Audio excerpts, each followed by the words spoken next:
Hello students, तो आज के वीडियो लेक्चर में हम पढ़ेंगे motion of object under gravity. Last class में हमने ग्रेविटी के बारे में समझा था। तो ग्रेविटी की हमने बताया था जो अर्थ जो होती है किसी ऑब्जेक्ट पर जो फोर्स अप्लाई करती है, ठीक है, जिस ऑब्जेक्ट से जिस फोर्स से अपने को किसी भी ऑब्जेक्ट को पुल करती है। एक फोर्स अप्लाई करेगी ऑब्जेक्ट को, जैसे किसी भी ऑब्जेक्ट को हम गिराएंगे तो अर्थ की तरफ अट्रैक्ट होगा towards the centre of earth. तो कोई भी ऑब्जेक्ट हो, ठीक है, अर्थ की सरफेस के पास में, अर्थ की सरफेस पर, तो उसको क्या करती है, अर्थ फोर्स अप्लाई करती है उसके ऊपर, ठीक है। उस फोर्स को हमने बताया था ग्रेविटी बोलते हैं, ठीक है। और उसकी वजह से एक्सेलरेशन भी निकाला था। एक्सेलरेशन ड्यू टू ग्रेविटी का फॉर्मूला लिखा था हमने gm/r² और इसकी वैल्यू आई थी हमारे पास कितनी, 9.8 मीटर पर सेकंड स्क्वायर, ठीक है। ये जी की वैल्यू है, ये अर्थ की सरफेस पर वैल्यू होती है, ठीक है। और ये वैल्यू वेरी कर सकती है, ठीक है। जैसे हाइट पे जाते हैं, सरफेस से हाइट पर जाएंगे तब ये वैल्यू डिक्रीज होती है, और सरफेस से डेप्थ पे जाते हैं तब ये वैल्यू डिक्रीज होती है, ठीक है। और जैसे स्पेस में चले गए तो वहां पर ग्रेविटी बहुत कम हो जाती है, किसी दूसरे प्लेनेट पे चले गए तो वहां भी ग्रेविटी चेंज हो जाएगी, तो जी की वैल्यू जो होती है वो चेंज होती जाती है, ठीक है। ये सरफेस पर वैल्यू है, जिसमें पता चल रहा है कि हमें बिल्कुल सरफेस के पास में जब रखते हैं ऑब्जेक्ट को तब उस पर जो फोर्स लगता है वो जी एम, मान लो इसका वहां से एम, अर्थ का मास और ये रेडियस आर, gm/r²। अगर मैं इसको थोड़ा हाइट पर ले जाऊंगा, यहाँ पर कहीं पर, ठीक है, तो ये वाली जो डिस्टेंस होगी ये r से ज्यादा होगी, और ये वाली डिस्टेंस जो कि सपोज r है, स्मॉल r, ये रेडियस से ज्यादा होगी, ठीक है। और देखो यहाँ से पता चल रहा है कि f जो होता है इनवर्सली प्रोपोर्शनल टू r² होता है, f r के इनवर्सली प्रोपोर्शनल। जैसे जैसे r की वैल्यू इंक्रीज होती जाएगी फोर्स होगा वो डिक्रीज होता जाता है, तो जैसे जैसे हाइट पर जाते जाते हैं फोर्स डिक्रीज होता जाता है, मतलब ग्रेविटी कम होती जाती है, जी की वैल्यू डिक्रीज होती जाएगी, ठीक है। और ऐसे डेप्थ में भी जाते हैं तो ये मास पर डिपेंड करता है, मास पर।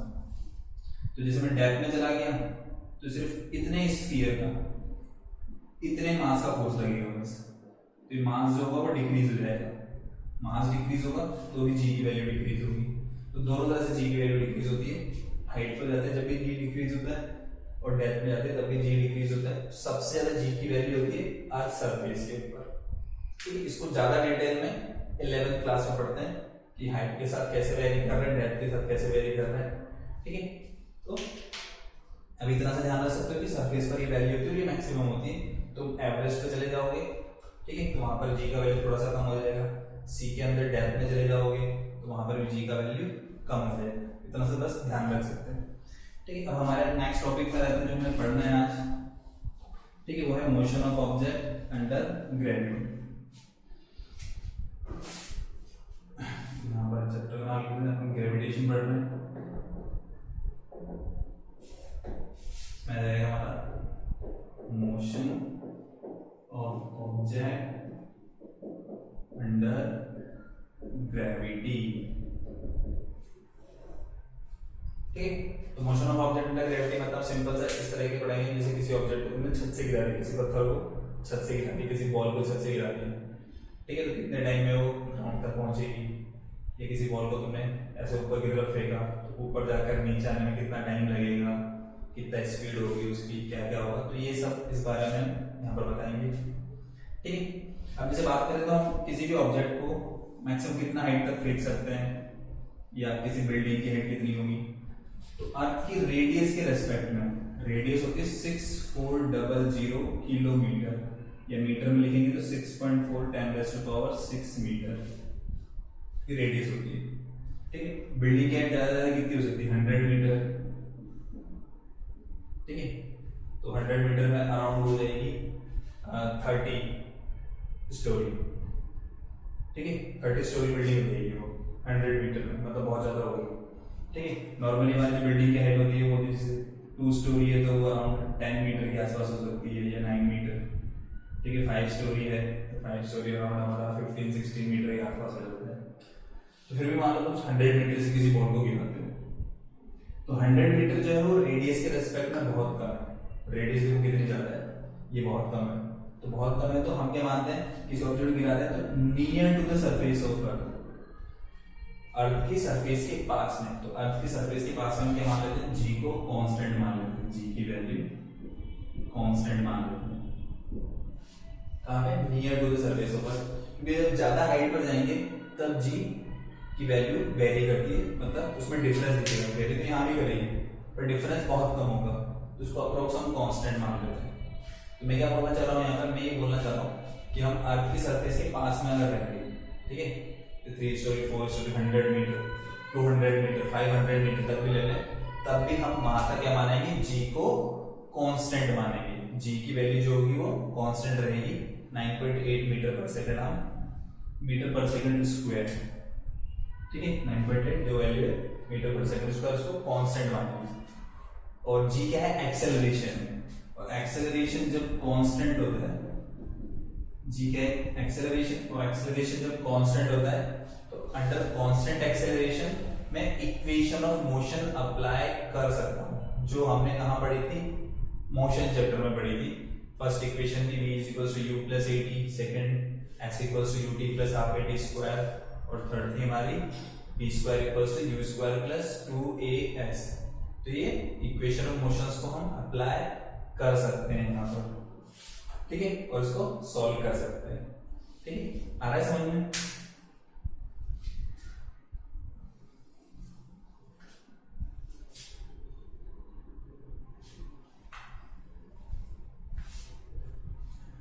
तो हम यही करेंगे, इसमें इक्वेशन ऑफ मोशन अप्लाई करेंगे, देखो कैसे करते हैं इक्वेशन ऑफ मोशन अप्लाई, यहां पर लिख देते हैं हम पहले,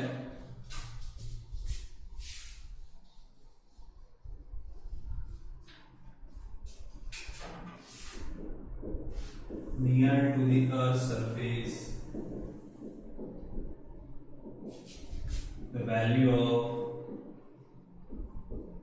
acceleration due to gravity can be considered constant, ठीक है, g इक्वल्स टू 9.8 मीटर पर सेकंड स्क्वायर, इसको हम कांस्टेंट मान लेंगे, ठीक, and under constant acceleration equations of motion can be applied, equation of motion को हम अप्लाई कर सकते हैं, ठीक है, अंडर कांस्टेंट एक्सेलरेशन। तो कौन कौन सी इक्वेशन ऑफ मोशन, एक बार लिख लेते हैं उनको, तो दोबारा ध्यान में आ जाएगा।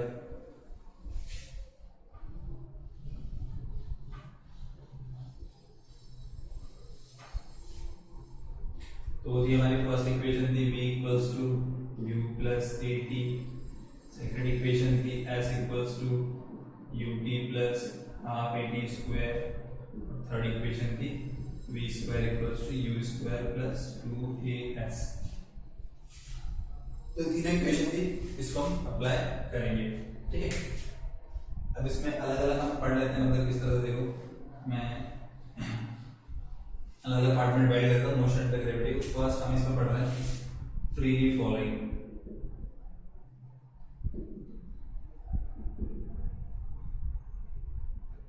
फ्रीली फॉलोइंग का मतलब क्या है, मैं क्या कर रहा हूँ, यहाँ पर एक बिल्डिंग कंसीडर कर रहा हूँ ऐसे, ठीक है, एक टावर, इसकी हाइट एकदम कैपिटल है, इसकी हाइट है, तुम छत पे खड़े हो गए, मतलब इसकी और इसकी छत पे खड़े हो गए, तुम क्या कर रहे हो, बॉल को ड्रॉप कर रहे हो, क्या कर रहे हो, बॉल को ड्रॉप कर रहे हो, मतलब बॉल ऐसे पकड़ ली तुमने हाथ में और इसको छोड़ रहे हो। तो जब किसी भी ऑब्जेक्ट को हम ड्रॉप करते हैं, तो इनिशियल स्पीड उसकी होगी हमेशा 0 होगी। देखो ये मार्कर मेरे हाथ में रुका हुआ है, ऐसे ये मार्कर क्या है, मेरे हाथ में रुका हुआ है, इसको ड्रॉप करूंगा तो ये रुके, इनिशियल स्पीड इसकी 0 है, ठीक है। उसके बाद इसमें क्या लगता है, ग्रेविटी करती है, ग्रेविटी की वजह से क्या करेगा, एक्सेलरेट करेगा और नीचे जाएगा, ठीक है। तो ऐसे क्या होगा, यहाँ पे बॉल को जब ड्रॉप करेंगे इसमें भी ग्रेविटी लगेगी, ये नीचे की तरफ एक्सेलरेट करेगा और नीचे जाएगा। इसमें सबसे पहले हमें पता है इसकी जो इनिशियल स्पीड होगी वो 0 होगी, तो ये चीज तो मैं ध्यान रखें, जब से किसी ऑब्जेक्ट को हम ड्रॉप करेंगे तो उसकी इनिशियल स्पीड 0 होगी, ठीक है। अब इसमें जो एक्सेलरेशन लग रहा है इसके इक्वल, जी के इक्वल, किस डायरेक्शन में, डाउनवर्ड डायरेक्शन में, तो उसकी वजह से बॉल कहाँ जाएगी, नीचे, ठीक है। और फिर ये बॉल यहाँ पर पहुंच जाएगी इस जगह पर, और ये ग्राउंड को हिट करेगी। कितना स्पीड से हिट कर रही है? 20 स्पीड से हिट कर रही है, मान लेते हैं। ग्राउंड कितनी स्पीड से हिट कर रही है? 20 स्पीड से हिट कर रही है, ठीक है। और इसी बीच में हम इसकी पोजीशन ले लेते हैं कोई भी, ये वाली, ठीक है। यहाँ पर कितना डिस्टेंस इसने कवर किया, वो डिस्टेंस लिख लेते हैं। ये डिस्टेंस हो जाएगा इसका s डिस्टेंस इसने कवर किया यहाँ से यहाँ तक, ठीक है। बॉल ने कितने टाइम में कवर किया डिस्टेंस? t टाइम में। यहाँ से यहाँ तक इसको टाइम t लगा, और यहाँ पर इसकी स्पीड मान लेते हैं t टाइम की स्पीड vt, ठीक है। ये ले लेते हैं। अब देखो मैं इक्वेशन ऑफ मोशन अप्लाई कर रहा हूँ। फर्स्ट इक्वेशन क्या है? v equals to u plus at, ठीक है। तो t टाइम पे स्पीड निकालना, speed at time t, vt। Initial speed क्या है? 0, तो u का वैल्यू 0 पुट कर देंगे। a की जगह क्या लिखेंगे? g, और t, ये vt हो जाएगा मुझे gt के इक्वल, इसको बोल देंगे velocity at time t,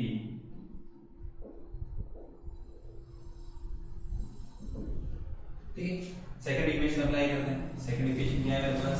second equation है s equals to ut plus half a t square.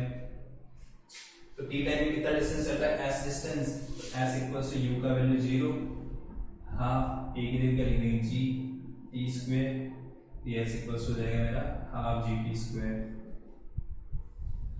तो ये जाएगा distance covered in t time,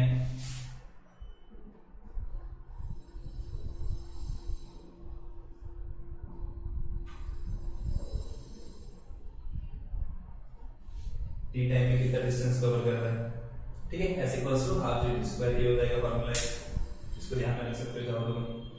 और देखो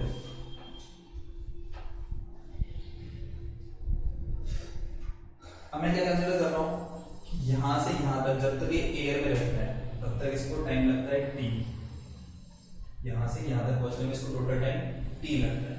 कितना डिस्टेंस चल रहा है? h, टावर की हाइट के इक्वल डिस्टेंस चल रहा है h। तो मैं क्या कर रहा हूँ, डिस्टेंस s की जगह लिख रहा हूँ h, और t की जगह लिख रहा हूँ कैपिटल T, ठीक है। तो यहां से देखो t स्क्वायर इक्वल्स टू, अगर मैं लिखेंगे तो 2 पर चला जाएगा, g नीचे आ जाएगा, तो t का वैल्यू आ जाएगा √2h/g। तो ये वाला फॉर्मूला तुम ध्यान रखना है, स्टार्ट लगा दिया। तो इंपॉर्टेंट फॉर्मूला है, मतलब यहां से किसी ऑब्जेक्ट को ड्रॉप कर रहे हैं, h हाइट से किसी ऑब्जेक्ट को ड्रॉप कर रहे हैं। h हाइट से किसी ऑब्जेक्ट को अगर ड्रॉप करते हैं तो ग्राउंड तक पहुंचने में कितना टाइम लगेगा? ग्राउंड तक पहुंचने में टाइम लगेगा √2h/g, √2h/g। h हाइट है टावर की, ठीक है, जो भी हाइट हो, g का वैल्यू तुम्हें पता है, पुट कर देंगे। तो ये इसको बोल सकते हो, ठीक है, टाइम ऑफ फ्लाइट बोल सकते हो तुम चाहो तो, या फिर time required to reach the ground, कितना टाइम में ग्राउंड तक पहुंचेगा, ये कितनी देर तक वो हवा में रहेगा। t इक्वल्स √2h/g, ये तुम्हें ध्यान रखना है, ठीक है। ये इसी से आया है सेकंड इक्वेशन से, ऐसे ध्यान में रख सकते हैं, ठीक है। और थर्ड इक्वेशन भी अप्लाई कर लेते हैं।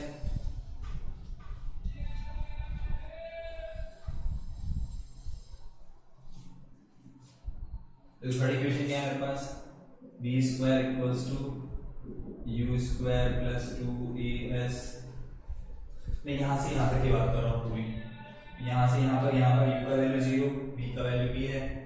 कितना डिस्टेंस चल रहा है? h डिस्टेंस चल रहा है, s की जगह चल जाएगा और a की जगह g पुट कर दो यहां पर। तो b square equals to u square, ये 0 प्लस 2, a की जगह g प्लस की जगह h, b square equals to 2gh, b equals to √2gh। ये भी इंपॉर्टेंट फॉर्मूला, ये भी ध्यान रखना है, ठीक है। अगर किसी ऑब्जेक्ट को h हाइट से गिरा रहे हैं, किसी ऑब्जेक्ट को h हाइट से गिरा रहे हैं, तो ग्राउंड को कितना स्पीड से स्ट्राइक करेगा, ग्राउंड पर कितनी स्पीड से टकराएगा, वो स्ट्राइक करेगा। तो ये फॉर्मूला √2gh, ठीक है। तो इसको भी ध्यान में रखना। तो ये कुछ फॉर्मूला है जिनको तुम ध्यान में रख सकते हो, ठीक है। किसी ऑब्जेक्ट को फ्री फॉल हो रहा है, तो जब भी किसी ऑब्जेक्ट को ड्रॉप करेंगे तो u का वैल्यू 0, एक्सेलरेशन डाउनवर्ड डायरेक्शन लगेगा, उसकी जगह वैल्यू g के इक्वल आ जाएगी, ठीक है। t टाइम की स्पीड निकालना है, तो v इक्वल्स टू gt के इक्वल कितना डिस्टेंस चलेगा, हाफ gt स्क्वायर ग्राउंड तक पहुंचने में कितना टाइम लगेगा, √2h/g, और ग्राउंड को कितनी स्पीड से स्ट्राइक करेगा, √2gh से। तो ये सब फॉर्मूला तुम ध्यान में रख सकते हो, ठीक है। इसके अलावा एक और किसी ऑब्जेक्ट को ऊपर की तरफ थ्रो करते हैं तो क्या होगा,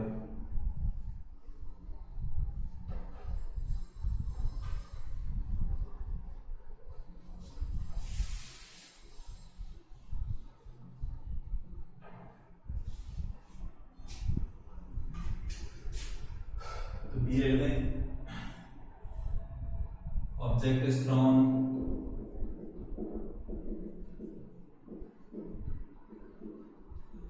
वर्टिकली अपवर्ड्स,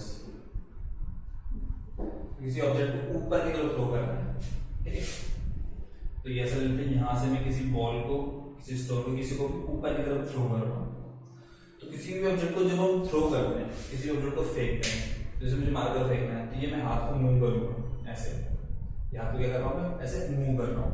किसी बॉल को थ्रो करेंगे तब भी हाथ को मूव करेंगे, पत्थर को फेंकेंगे तब भी हाथ को मूव करेंगे। तो हाथ को मूव करके क्या करते हैं, हम उसको इनिशियल वेलोसिटी देते हैं। किसी भी बॉल को, स्टोन को हम जब भी थ्रो करेंगे तो उसको क्या देंगे, इनिशियल वेलोसिटी। ऊपर भी फेंकेंगे तब भी क्या देंगे, हाथ को ऐसे मूव करेंगे तो उसको भी क्या देंगे, इनिशियल वेलोसिटी। तो जब भी किसी ऑब्जेक्ट को थ्रो करते हैं तो उसको कुछ ना कुछ हम इनिशियल वेलोसिटी देते हैं। तो यहाँ पर भी क्या होगा, किसी ऑब्जेक्ट को इनिशियल वेलोसिटी देंगे u, ठीक। अब तुमने कोई बॉल ली और उसको ऐसे ऊपर की तरफ पावर से फेंका, पूरी ताकत लगा के फेंका, तो क्या होगा, बॉल ऊपर जाएगी जाएगी जाएगी जाएगी, फिर वापस नहीं आएगी। ऐसा होता है, नहीं होता, ठीक है। क्या होगा, बॉल ऊपर जाएगी, फिर ऊपर जाके फिर एक नीचे जाएगी, एक सर्टेन हाइट तक ऊपर जाती है। धीरे फेंकोगे तो कम हाइट तक जाएगी, ज्यादा पावर लगा के फेंकोगे तो ज्यादा ऊपर तक जाएगी। तो यू पे डिपेंड करेगा, ज्यादा पावर मतलब यू ज्यादा स्पीड दे रहे हो, धीरे फेंकोगे तो यू की वैल्यू कम रखोगे। तो ऐसे एक सर्टेन हाइट तक जाती है और सर्टेन हाइट तक जाके फिर वापस वो नीचे आ जाएगी। ये ऐसे बॉल ऊपर जाएगी, ठीक है, और फिर वापस नीचे आ जाएगी। तो आएगी वहीं पर ही, मैं थोड़ा साइड में बना रहा हूँ जिससे पता चल जाएगा कि ये ऊपर जा रही है, इधर नीचे आ रही है, ठीक है।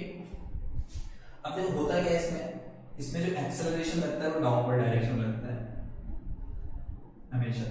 जी हमेशा वर्टिकली डाउनवर्ड डायरेक्शन लगेगा towards the centre of earth, ठीक है। सेंटर ऑफ अर्थ मतलब जहां हम खड़े हैं उसकी जस्ट अंदर दो में से गड्ढा ड्रिल करते जाओगे तो सेंटर पे हो जाओगे अर्थ के, कहीं पर भी। यहाँ से खड़े हो या नॉर्थ पोल पे चले जाओ, साउथ पोल पे चले जाओ, ठीक है, अमेरिका में चले जाओ, कहीं पर से भी तुम खड़े हुए हो सीधा, और सीधा के सीधा एकदम वर्टिकली डाउनवर्ड अगर तुम ड्रिल करोगे तो सेंटर पे पहुंच जाओगे अर्थ के, ठीक।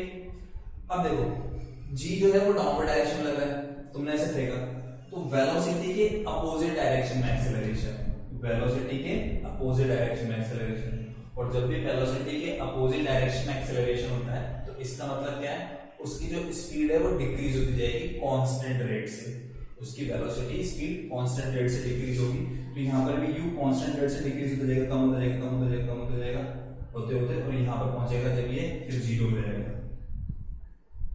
मतलब मैक्सिमम हाइट पर पहुंचने पर उसका स्पीड क्या हो जाएगी, 0 हो जाएगी। स्पीड 0 होगी, अब वो ऊपर नहीं जाएगा क्योंकि स्पीड 0 होगी, पर जी जो है वो अभी भी नीचे लग रहा है, अभी भी नीचे लग रहा है। फिर यहाँ से क्या होगा, ये गिरना स्टार्ट होगा जी की वजह से, फिर आता जाएगा आता जाएगा आता जाएगा और यहाँ पे पहुंच जाएगा, ठीक है।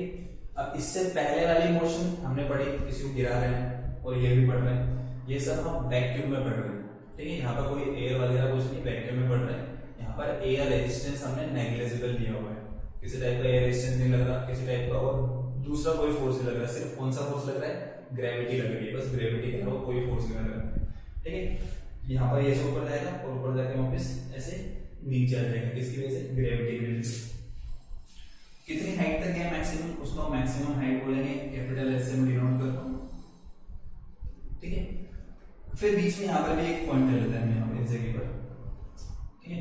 ये यहाँ से ग्राउंड से इसके एक स्मॉल ऐसे लेते हैं, तो यहाँ तक पहुँचने में इसको टाइम लग रहा है t, मान लेते हैं यहाँ से यहाँ तक पहुँचने t टाइम लग रहा है। तो यहाँ पे इसकी स्पीड कोई भी वैल्यू लेते हैं, v t या v ले लो,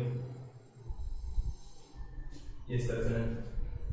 अब इसमें क्या क्या चीज ध्यान रखने वाली, क्या क्या चीजें वैक्यूम की जब हम बात करेंगे, वैक्यूम में पढ़ना तो यहाँ से यहाँ तक पहुंचने में जितना टाइम लगेगा, यहाँ से यहाँ तक पहुंचने का टाइम उसको हम फाइंड कर सकते हैं। तो यहाँ से यहाँ तक पहुंचने में जितना टाइम लगेगा उतना टाइम यहाँ से वापस आने में भी लगेगा। सपोज जैसे मान लो यहाँ से यहाँ तक पहुंचने में 5 सेकंड लग रहे हैं, तो यहाँ से वापस यहाँ तक आने में भी 5 सेकंड लगेंगे उसको। ठीक है, जितनी स्पीड से तुमने फेंका है इसको, सपोज इसको फेंका है तुमने 20 की स्पीड से, 20 मीटर पर सेकंड से फेंका है यहाँ पर। ठीक है, तो जब वापस तुम्हारे हाथों में आएगा, ग्राउंड पर पहुंचेगा, तो इसकी स्पीड वही होगी 20 मीटर पर सेकंड होगी। स्पीड वही रहेगी, सिर्फ डायरेक्शन चेंज होगी। अब ये ऊपर की तरफ जा रहा है, यहाँ पर नीचे की तरफ, तो स्पीड सेम रहेगा, वेलोसिटी जस्ट अपोजिट हो जाएगा। ठीक है, तो ये 20 यहाँ पर, तो यहाँ पर भी 20, ये चीज को ध्यान रखनी है। ठीक है, जैसे यहाँ से पहुंचा तो सेम हाइट में इसे भी यहाँ पर मिलेगी, तो इस बात को नीचे आ रहा होगा इधर, जितनी स्पीड इसकी यहाँ पर होगी उतनी यहाँ पर भी होगी, सेम स्पीड सेम रहेगी, सिर्फ डायरेक्शन बदल होगी। सपोज यहाँ पे इसकी स्पीड है 10 मीटर पर सेकंड, तो यहाँ पर भी इसकी स्पीड 10 मीटर पर सेकंड रहेगी। सेम हाइट पर सेम लेवल पे स्पीड सेम रहेगा वैक्यूम के अंदर। ठीक है, जितना टाइम इसको यहाँ से यहाँ पहुंचने में लगेगा, यहाँ से यहाँ पहुंचने में जितना टाइम लगेगा, सपोज को यहाँ से यहाँ पहुंचने में इसको 3 सेकंड लग रहे हैं या 2 सेकंड लग रहे हैं यहाँ से यहाँ पहुंचने में, तो यहाँ से यहाँ पहुंचने में इसको 2 सेकंड लगेंगे। जितना टाइम यहाँ से यहाँ पहुंचने में लगेगा उतना यहाँ से यहाँ पहुंचने में लगेगा। जितना टाइम इसको यहाँ से यहाँ पहुंचने में लगेगा, सपोज यहाँ से यहाँ पहुंचने में इसको 3 सेकंड लग रहे हैं, तो यहाँ से यहाँ पहुंचने में भी इसको 3 सेकंड लगेंगे। यहाँ से यहाँ पहुंचने में 3 सेकंड लग रहे हैं, तो यहाँ से यहाँ पहुंचने में भी 3 सेकंड लगेंगे। सेम टाइम, जैसे यहाँ से यहाँ पहुंचने में जितना टाइम लगेगा उतना टाइम यहाँ लगेगा, जितना टाइम यहाँ से यहाँ पहुंचने में लगेगा उतना टाइम यहाँ से यहाँ पहुंचने में लगेगा, जितना टाइम यहाँ से यहाँ पहुंचने में लगेगा उतना ही टाइम यहाँ से यहाँ पहुंचने में लगेगा। तो ये चीज तो इसमें ध्यान रखनी है। ठीक है, अब इसमें भी इक्वेशन ऑफ मोशन अप्लाई करते हैं। पहले फर्स्ट इक्वेशन अप्लाई करते हैं, v = u + at, ये फर्स्ट इक्वेशन है। पहले कैसे पुट करेंगे, मैं यहाँ से आगे रख लूंगा, यहाँ से आगे कितना टाइम लग रहा है, t टाइम, कितनी स्पीड हो जाती है vt, तो vt u। ठीक है, अभी जा रहा है किधर, ऊपर जा रहा है, ग्रेविटी किधर लग रही है, नीचे, जस्ट अपोजिट डायरेक्शन। तो इसके अपोजिट डायरेक्शन, तो इस डायरेक्शन में अगर तुम पॉजिटिव लोगे, इस डायरेक्शन क्या लेना पड़ेगा, नेगेटिव, मतलब g क्या आएगा, नेगेटिव में आएगा, -g। तो ये v की फॉर्मूला है, वेलोसिटी एट टाइम t।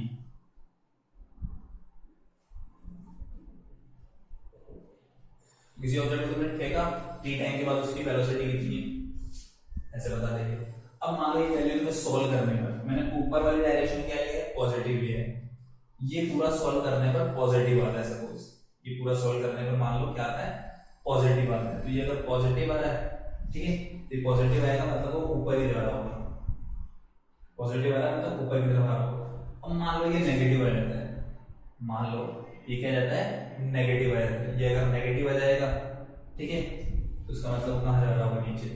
जैसे मान लो चाहो तो एग्जांपल करके मान लो 20 की स्पीड से लेगा, मतलब u का वैल्यू 20, फिर तुमसे पूछ लेंगे 1 सेकंड बाद उसकी स्पीड क्या होगी, 1 सेकंड के बाद वेलोसिटी क्या होगी, किस तरफ जा रहा होगा। तो g का वैल्यू वैसे तो 9.8 मीटर पर सेकंड होता है, पर सेकंड स्क्वायर, पर हम कभी कभी कैलकुलेशन इजी करने के लिए g को 10 मान लेते हैं, होते ही g की वैल्यू 10 पर मान लेते हैं। ठीक है, तो यहाँ भी मान लेते हैं g 10 है, t का वैल्यू 1, तो कितना है मेरे पास 10 मीटर पर सेकंड। ठीक है, पॉजिटिव आ रहा है, पॉजिटिव आ रहा है मतलब ऊपर जा रहा होगा। फिर मान लो क्वेश्चन पूछ लेता कि t = 3 सेकंड पर, ये तो t = 1 सेकंड रखा, t का वैल्यू 1। फिर पूछ लेता t = 3 सेकंड पर उसकी वेलोसिटी क्या होगी, ये स्पीड क्या होगी। तो t का वैल्यू क्या पुट करता मैं 3, कितना आता 20 - 30 - 10 मीटर पर सेकंड। अब इसका वैल्यू क्या है, नेगेटिव आ रहा है, नेगेटिव आ रहा है, इसका मतलब नीचे आ रहा होगा। ठीक है, और कितने की स्पीड से फेंका हमने, 20 की स्पीड से, तो u का वैल्यू 20 है, तो 20 ऊपर जाते टाइम 20 होगा, और नीचे यहाँ पर जब पहुंचेगा तब भी 20 होगा, पर डायरेक्शन पॉजिटिव रहेगी, तो -20 बोल सकते हैं। तो नेगेटिव में -20 से ज्यादा नहीं जा सकता, मतलब तुमसे पूछे t = 5 सेकंड में कितना होगा, ऐसा पूछ लिया मान लो, तो यहाँ 50 लिखोगे तुम, ये आ जाएगा -30, पर -30 हो ही नहीं सकता, क्योंकि 20 से ज्यादा नहीं जा सकती इसकी वैल्यू, क्योंकि जब 20 से देखा है यहाँ भी 20 से ज्यादा वैल्यू नहीं जा सकती।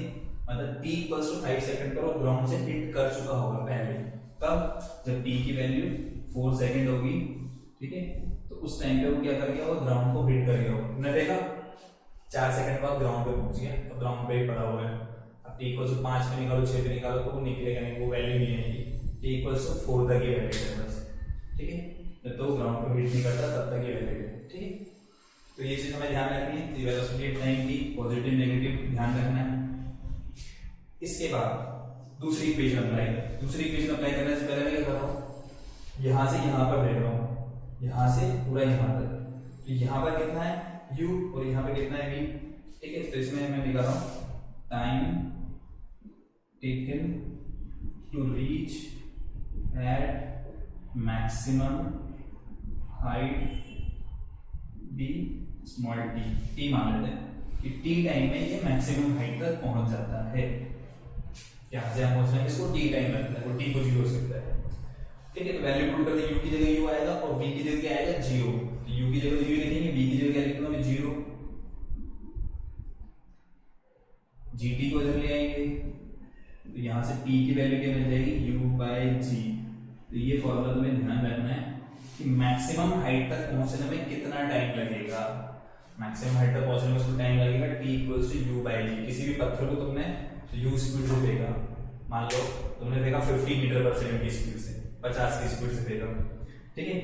तो मैक्सिमम हाइट तक पहुंचने में कितना टाइम लगेगा, तो यहाँ 50 लिखोगे, g को अप्रोक्स 10 मान लो, तो 50/10 5 सेकंड, मतलब 5 सेकंड में मैक्सिमम हाइट पर होगा। अब जितने टाइम में ऊपर पहुंचता है उतने टाइम में वापस भी आएगा, तो 5 सेकंड में ऊपर जा रहा है तो 5 सेकंड नीचे भी आएगा, तो 5 और 5 टोटल 10। तो u/g टाइम में, ऊपर पहुंच रहा है तो u/g टाइम में ही नीचे भी आएगा, तो टोटल टाइम उसको बोलेंगे हम टाइम ऑफ फ्लाइट, ठीक। तो देखो टाइम ऑफ फ्लाइट क्या हो जाएगा हमारा, टाइम ऑफ फ्लाइट हो जाएगा t equals to 2t, t ऊपर जाएगा t नीचे आएगा, t plus t 2t, t का वैल्यू ये है तो 2u/g, ये तुम्हें ध्यान रखना है। तो किसी पत्थर को हमने ऊपर फेंका, किसी बॉल को ऊपर की तरफ फेंका u स्पीड से, तो वापस ग्राउंड तक पहुंचने की कितना टाइम लेगी 2u/g, u जितना स्पीड से फेंक रहे हो और g का वैल्यू तुम्हें पता होगा, या तो 9.8 पुट कर देंगे या 10, जब इक्वेशन में गिवन होगा 9.8 गिवन इक्वेशन तो 9.8, 10 गिवन इक्वेशन में तो 10 पुट कर देंगे, सॉल्व करेंगे, आंसर आ जाएगा। टाइम ऑफ फ्लाइट का ध्यान रखना है, ठीक है। अब सेकंड इक्वेशन अप्लाई कर देते हो फर्स्ट इक्वेशन से।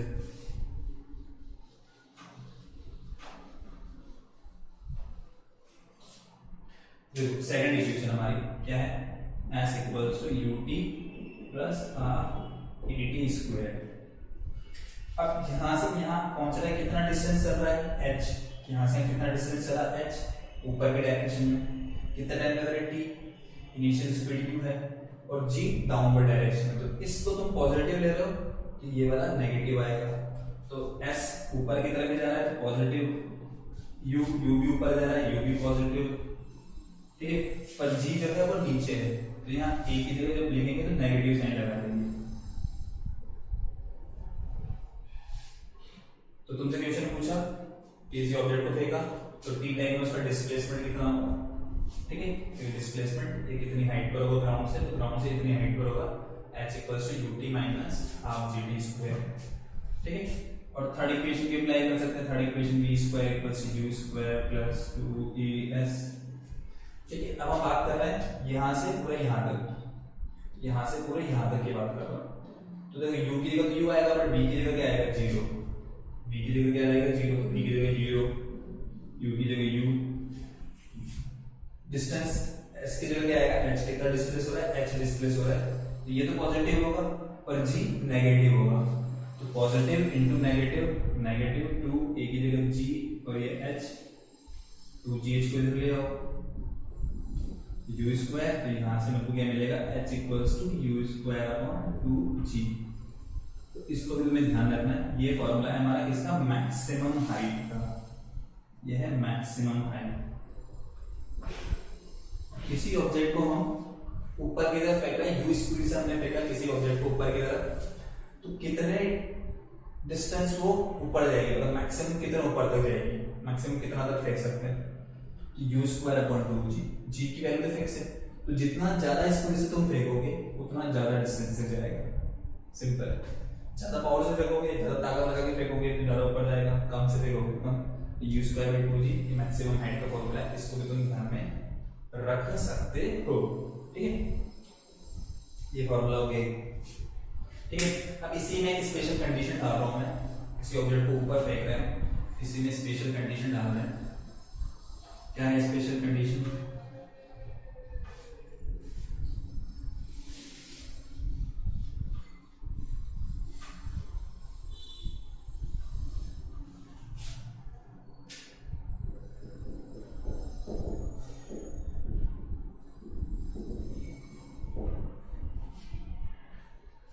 हम क्या कर रहे हैं, किसी ऑब्जेक्ट को h हाइट से फेंक रहे हैं, ठीक है, और ऊपर की तरफ फेंक रहे हैं, मतलब छत के एकदम किनारे पे खड़े हो गए, गिरना नहीं नीचे। ठीक है, और बॉल को इस तरह से फेंकना है ऊपर, एकदम स्ट्रेट ऊपर की तरफ, कि वापस छत पे नहीं आए, वो नीचे जाए, ग्राउंड की तरफ से इस तरह से फेंकना है। तो मैं बिल्कुल एच से फेंक रहा हूँ। ठीक है, ये से ऊपर जाएगी, फिर ऊपर जाने के बाद यहाँ स्पीड 0 होगी, फिर नीचे आएगी और ये ऐसे ग्राउंड पर पहुंच के ग्राउंड को हिट करेगी v स्पीड से। ठीक है, तो ये h ऊपर जाए, नीचे यहाँ पे स्पीड 0 हो जाती है इस जगह पर। ठीक है, और मान लो यहाँ से पूरा यहाँ तक पहुंचने में इसको t टाइम लगता है। तो इतना v की वैल्यू निकाल सकते हैं, v कितना होगा। ठीक है, टाइम निकाल सकते हैं, और उसके u स्पीड से फेंक रहे हैं तो वो दोनों निकालेंगे, तो टाइम निकालेंगे और एक v निकालेंगे। तो इसके लिए तो सेकंड इक्वेशन यूज में ले रहा हूँ। तो सेकंड इक्वेशन है हमारे पास s equals to ut plus half at square. ठीक है, अब देखो हमने इससे पहले क्या था, ऊपर की तरफ हम पॉजिटिव लेते थे, नीचे की तरफ नेगेटिव ले लेते थे। पॉजिटिव और नेगेटिव तो तुम्हारे हिसाब से ले सकते हो, तुम चाहो तो नीचे वाले को पॉजिटिव ले लो तो ऊपर वाला नेगेटिव हो जाएगा, ऊपर वाले को पॉजिटिव ले लो तो नीचे वाला नेगेटिव हो जाएगा। तुम्हारे अकॉर्डिंग पॉजिटिव नेगेटिव तुम ले सकते हो, पर एक डायरेक्शन को पॉजिटिव ले लो तो दूसरी डायरेक्शन को नेगेटिव ही लेना है, दूसरी डायरेक्शन को पॉजिटिव ही लेना है। तो अब मैं क्या कर रहा हूँ, अब मैं यहाँ पर इस वाले डायरेक्शन को पॉजिटिव ले रहा हूँ, किसको, नीचे वाले। ठीक है, बॉल यहाँ पर है, फाइनली कहाँ पहुंच गई, यहाँ पर, यहाँ से फाइनली यहाँ पहुंच गई, तो उसका डिस्प्लेसमेंट कितना हुआ, बॉल का डिस्प्लेसमेंट कितना हुआ, h के इक्वल। ये इनिशियल पोजीशन, ये फाइनल पोजीशन, तो डिस्प्लेसमेंट ये है, और किस डायरेक्शन में हो रहा है, नीचे की तरफ हो रहा है। ठीक है, तो डिस्प्लेसमेंट नीचे की तरफ हो रहा है, और ये h है तो, और ग्रेविटी नीचे लग रही है हमारी, तो मैं डाउनवर्ड डायरेक्शन को पॉजिटिव लूंगा तो डिस्प्लेसमेंट पॉजिटिव है, g भी पॉजिटिव आएगा, और जो u है वो क्या है, ऊपर की तरफ। तो नीचे को जब मैं पॉजिटिव ले रहा हूँ तो ऊपर को क्या लूंगा, नेगेटिव, मतलब u क्या आएगा, नेगेटिव आएगा। तो s displacement positive, u negative. ठीक है, और g डाउनवर्ड डायरेक्शन में, उसको डाउन को हमने पॉजिटिव लिया है तो ये भी पॉजिटिव हो जाएगा, हाफ g t स्क्वायर। तो इस इक्वेशन की हेल्प से मैं टाइम फाइंड कर सकता हूँ। h को पुट कर देंगे, u को पुट कर देंगे, g को पुट कर देंगे, क्वाड्रेटिक बनेगी, इस क्वाड्रेटिक को सॉल्व करना आता होगा तुम्हें। ठीक है, फिर फैक्टराइजेशन करके कर सकते हो, मतलब थर्ड इक्वेशन अप्लाई करता है। Third equation v square equals to u square plus 2as। ठीक है, फिर वही डाउनवर्ड डायरेक्शन को पॉजिटिव ले लो, तो v स्क्वायर मतलब b into v होता है ना, तो पॉजिटिव इनटू पॉजिटिव, पॉजिटिव ही रहेगा। तो u ऊपर वाले को मैं नेगेटिव ले रहा हूँ, तो minus u into minus u, तो माइनस माइनस भी प्लस ही होता है, तो u स्क्वायर, तो इसकी जगह प्लस में आएगा। और डिस्प्लेसमेंट पॉजिटिव है और g भी पॉजिटिव है, तो ये भी पॉजिटिव, ये भी पॉजिटिव, तो 2gh, तो b का वैल्यू हो जाएगा root over u square plus 2gh। इतना स्पीड से ग्राउंड को हिट करेगा, ऊपर रहेगा ग्राउंड को इतनी स्पीड में पहुंचेगा। ठीक है, और ऐसे भी हो सकता है, तो यहाँ से जब सेम लेवल पे आएगा, सेम लेवल पे स्पीड सेम रहेगी, यहाँ पे स्पीड u की रहेगी। तो ये कुछ इक्वेशन को अप्लाई कर सकते हो, सॉल्व कर सकते हो इक्वेशन को। ठीक है, देखो एक ग्राफ भी बना देता हूँ मैं, जो हमने इससे पहले वाली जो कंडीशन पढ़ी थी, किसी बॉल को ऊपर फेंक रहे हैं, ऊपर से नीचे आ रहा है, तो ग्राफ क्या होगा उसका। ठीक है, जैसे बॉल है, ऊपर फेंकी और ऊपर से वापस नीचे आ गई। यू स्पीड से फेंका, यहाँ पे यू स्पीड होगी इसकी, यहाँ पे स्पीड ठीक हो जाएगी, एक्सेलरेशन डाउनवर्ड डायरेक्शन लग रहा है, ठीक है। तो हम सबसे पहले बना रहे हैं वेलोसिटी टाइम ग्राफ।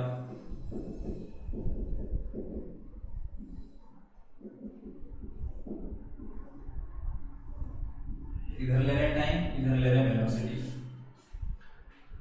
तो अब कोई भी डायरेक्शन पॉजिटिव ले लो, मैं कह रहा हूं ऊपर वाली डायरेक्शन को पॉजिटिव ले रहा हूं। देखो u स्पीड से देखा तो यहां पर यहां से स्टार्ट होगा, t = 0 पर u स्पीड है और ये एक कांस्टेंट रेट से इसका रिटार्डेशन हो रहा है क्योंकि g का वैल्यू कांस्टेंट है। तो कांस्टेंट इसका कांस्टेंट रेट से इसकी स्पीड डिक्रीज होती जा रही है, कम हो जाएगी 0। तो u से कांस्टेंट रेट से तो स्पीड डिक्रीज होगी, कांस्टेंट रेट मतलब स्ट्रेट लाइन, तो स्ट्रेट लाइन आएगी और कहां तक जब तक v 0 नहीं जाता, ये v = 0 पे पहुंच गए, ठीक है, यहां पे पहुंच गए। अब इसके बाद ये क्या आ रहा है, नीचे आ रहा है। अब इसकी स्पीड क्या हो रही है, कंटीन्यूअसली इंक्रीज हो रही है, पर डायरेक्शन क्या होगी, अपोजिट होगी। तो ये वाली डायरेक्शन नेगेटिव, मतलब v अब नेगेटिव की तरफ से रहेगा। तो इस लाइन के ऊपर v पॉजिटिव होता है और इस लाइन के नीचे v नेगेटिव होता है। तो अब यहाँ से स्पीड क्या होगी, उसी कांस्टेंट रेट से इंक्रीज होती जाएगी और ये यहाँ पर -u तक, ये वाली वैल्यू यहाँ u है तो ये -u यहाँ पे पहुंच जाएगी। तो ये ग्राफ जो होता है वेलोसिटी टाइम ग्राफ वैसा आता है, स्ट्रेट लाइन इस तरह से, ठीक है। यहाँ तक पहुंचने में, ये मैक्सिमम हाइट तक पहुंचने में कितना टाइम लगता है, अभी निकाला था हमने, u/g टाइम लगता है, ठीक है, t का वैल्यू। और जहां तक वापस आने में कितना टाइम लगता है, जाके वापस आने में टाइम लगता है 2u/g। तो 2u/g पर यहाँ पहुंच जाएगा, u/g पर यहाँ पर होगा और इनिशियली यहाँ पर होगा। तो ये ऐसा ग्राफ आएगा, कौन सा, वेलोसिटी टाइम ग्राफ है। सेम मैं स्पीड टाइम ग्राफ भी बना सकता हूँ। स्पीड पहले u है, डिक्रीज हो रही, कांस्टेंट 0 हो जाएगी, वापस इंक्रीज होगी, वापस हो जाएगी।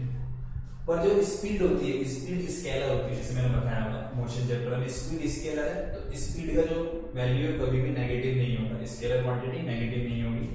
जैसे डिस्टेंस हो गई, स्पीड हो गई, इसको नेगेटिव नहीं लेंगे, ठीक है। तो ये ग्राफ नीचे की तरफ नहीं आएगा, ये वापस ऐसे ऊपर की तरफ जाएगा।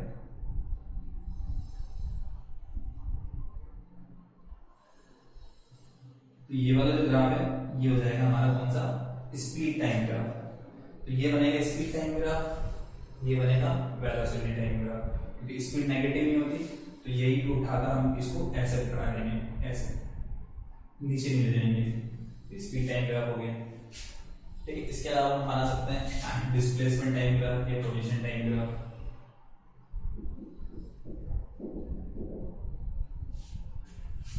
कैसे बनेगा देखो,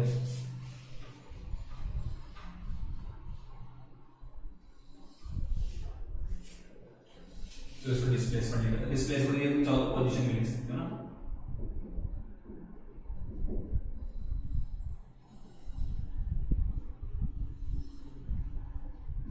टी और ये डिस्प्लेसमेंट एक्स से शो कर रहा हूँ, ठीक है, तुम चाहो डी से किसी भी शो कर सकते हो।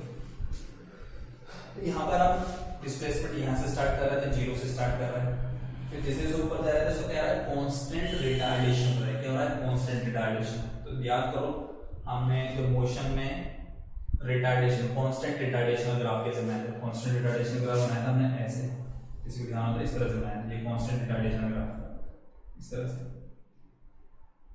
ये कांस्टेंट रिटार्डेशन कहां तक, ये जब तक टाइम कितना नहीं रहता u/g टाइम तक, ठीक है। तो कितनी मैक्सिमम हाइट तक पहुंचता है, ये मैक्सिमम हाइट पहुंचेगा u²/2g तक। ये हाइट जो थी मैक्सिमम हाइट ये निकाली हमने, u²/2g होगी, यहाँ तक पहुंचता है। अब इसके बाद वापस नीचे आता है। अब इसका क्या होता है, एक्सेलरेशन होता है। और जब ये यहाँ पर पहुंचेगा तो इसका डिस्प्लेसमेंट क्या हो जाएगा, 0, क्योंकि जो इनिशियल पोजीशन है वही फाइनल पोजीशन है, जो इनिशियल वही फाइनल है, मतलब डिस्प्लेसमेंट 0। और डिस्प्लेसमेंट 0 वाली लाइन क्या है, ये वाली, यहाँ पे डिस्प्लेसमेंट 0 है। तो ये ऊपर गया, फिर ऊपर जाएगा वापस कहाँ आएगा, नीचे की तरफ। कैसे आएगा, इस तरह से ऊपर गया, फिर ऊपर जाकर ये ऐसे नीचे जाएगा। तो ग्राफ जो बनता है ये ऐसा ग्राफ बनता है। यहाँ पे टाइम में जाएगा 2u/g। ये एक्सेल, ये रिटार्डेशन हो रहा है, फिर इसके बाद ये हो रहा है एक्सेलरेशन। ये क्या हो रहा है, एक्सेलरेशन वापस ये क्या इसका डिस्प्लेसमेंट टोटल जीरो हो जाएगा। अभी displacement you square by 2g वापस ग्राउंड पर पहुंचेगा, डिस्प्लेसमेंट जीरो हो जाएगा। तो ये ग्राफ बनेगा इस तरह से हमारा। अब अगर मैं चाहूं डिस्टेंस टाइम ग्राफ बनाना चाहूं, डिस्टेंस टाइम ग्राफ, तो डिस्टेंस चला यू स्क्वायर बाई 2g वापिस आएगा, तभी you square by 2g distance चलेगा। डिस्टेंस कभी भी जीरो नहीं होती, वो हमेशा इंक्रीज होती है। तो डिस्टेंस टाइम ग्राफ जब बनाएंगे हम, तो डिस्टेंस हमेशा इंक्रीज होती, तो डिस्टेंस हमेशा बढ़ती जाएगी, नीचे की तरफ कभी भी नहीं आएगी, ऐसे बढ़ेगी, ऊपर ऊपर जाती जाएगी, नीचे कभी भी नहीं आएगी। ठीक है, ये जो नीचे लेंगे इसी को उठाकर ऊपर की तरफ रख देंगे ऐसे, इसको ऐसा पलट देंगे, तो ये हमारा कौन सा ग्राफ हो जाएगा, डिस्टेंस टाइम ग्राफ। पहले ऐसे रिटार्डेशन फिर एक्सेलरेशन, तो याद आओ मैं एक्सेलरेशन ग्राफ ऐसे बनाया था इस तरह से, वही सेम है। इसको हमने नीचे की तरफ डिस्प्लेसमेंट भी कर दिया, डिस्टेंस के लिए इसको ऊपर कर देंगे, तो ये हो जाएगा हमारा डिस्टेंस टाइम ग्राफ, ऊपर जाकर नीचे आने का। ठीक है, तो ग्राफ भी हो गया। अब देखते हैं इसके क्वेश्चंस करते हैं, कुछ सिंपल सिंपल से क्वेश्चन।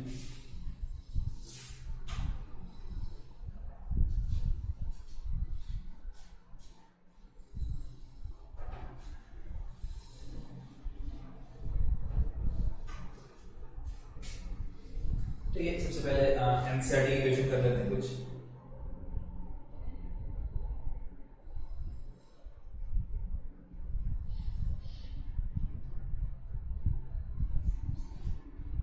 ठीक है, इस तरह से मतलब एक कोई भी पत्थर है,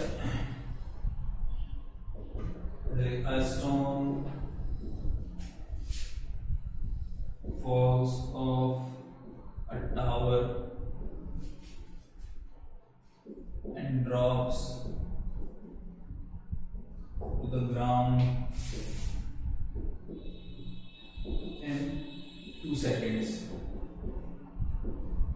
ठीक है, और जी का वैल्यू लिया है 10 मीटर पर सेकंड स्क्वायर लेना है, सिंप्लीफाई करने के लिए, सिंप्लीफिकेशन के लिए। क्या क्या पूछा है इसमें, what is its speed on striking the ground, ground में मुझे कितनी स्पीड होगी। दूसरा है what is it's average speed during 2 seconds, और थर्ड पूछा है हमसे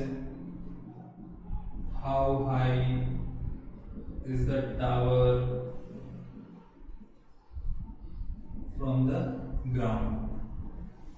ये क्वेश्चन है, एक बार तुम ट्राई करो उससे, फिर मैं बताता हूँ इसको। ठीक है, तो उसमें क्वेश्चन को अच्छे से पढ़ लेना है हमें। ठीक है, क्या क्या वैल्यू दी है उसको देख लेना है, फिर क्या क्या हमसे पूछा है वो हम फाइंड करेंगे। तो सबसे पहला निकालना है what is the speed on striking the ground.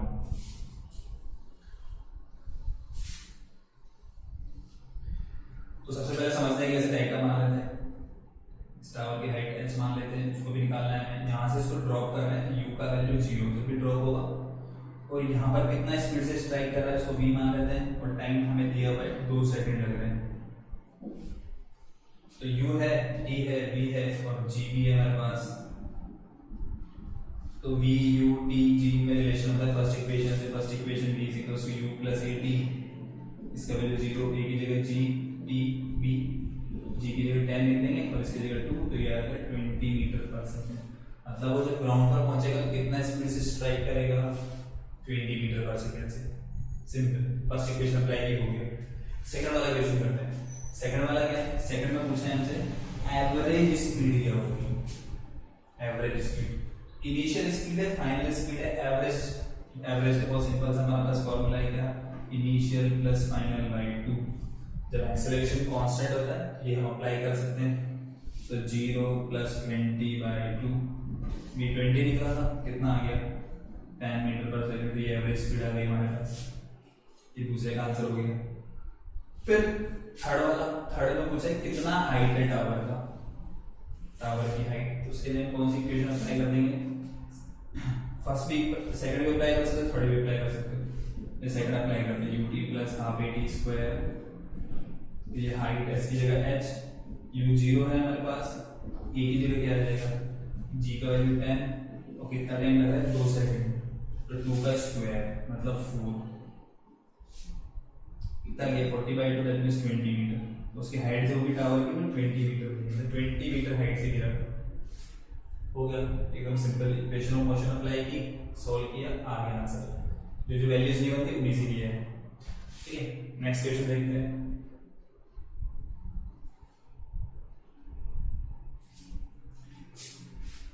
ठीक है, एक ऑब्जेक्ट को थ्रो कर रहे हैं,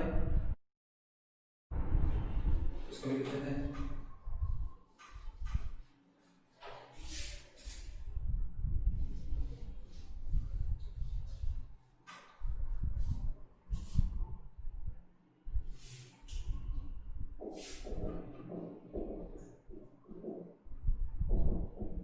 An object is thrown vertically upward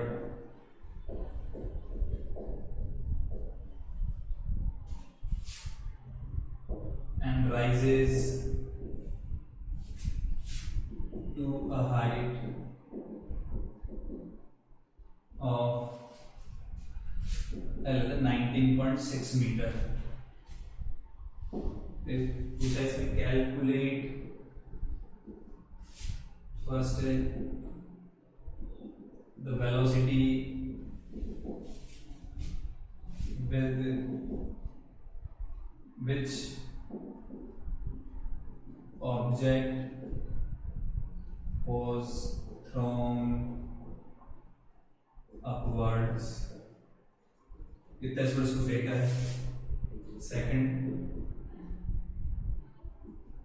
the time taken by object to reach highest point। ठीक है, और g की वैल्यू 9.8 ले रहे हैं यहां पर।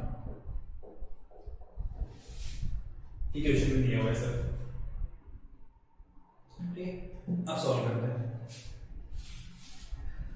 तो किसी ऑब्जेक्ट को थ्रो करें तो सबसे पहले से बना लेंगे डायग्राम। ये ऊपर फेंका u स्पीड से, ऊपर जाकर वापस नीचे आता है ये। ठीक है, ये मैक्सिमम हाइट होती है h, यहाँ पे स्पीड 0 होती है। तो ये h और u में रिलेशन लिखा था हमने, h equals to u square by 2g। ठीक है, तो यहाँ से u square equals to 2gh, u का वैल्यू रूट ओवर 2g, कितनी स्पीड से फेंका। तो ये फर्स्ट वाले का आंसर नीचे आ जाएगा, u 2g का वैल्यू 9.8 और h का वैल्यू 19.6, तो 9.8 into 2 ये 19.6 होता है। तो 19.6 का स्क्वायर रूट हट जाएगा तो ये जाएगा फाइनल 19.6 मीटर पर सेकंड। मतलब उसको हमने इतना स्पीड से फेंका। ठीक है, ये फर्स्ट आंसर हो गया। Second, time taken by object to reach the highest point, कितने टाइम में वो हाईएस्ट पॉइंट तक पहुंचेगा। इसका फॉर्मूला भी हमने लिखा है, यहां से यहां पहुंचने का time t equals to u by g, u का वैल्यू 19.6, g का वैल्यू 9.8, 19.6 डिवाइड बाय 9.8 2 सेकंड, मतलब 2 सेकंड में वो हाईएस्ट पॉइंट पर पहुंच जाएगा। सिंपल हो गया आंसर, आगे ठीक है। और क्वेश्चन करते थे, तो एक क्वेश्चन जो है एक स्टूडेंट ने मुझसे पूछा था। ठीक है, तो इसके जो क्वेश्चंस हैं वो तुम्हें मिल जाएंगे, तुम्हें मोशन की शीट मिली होगी। ठीक है, तुम कोचिंग आए होंगे अगर, तो वो कोचिंग से तुम्हें मटेरियल मिला होगा। ठीक है, वो शीट होगी मोशन की, उसमें क्वेश्चंस होंगे। तो वही क्वेश्चन है, उस क्वेश्चन में क्या था मैं लिख देता हूँ यहाँ पर। जो स्टूडेंट ने पूछा था, a ball is dropped from a height of 10 meter.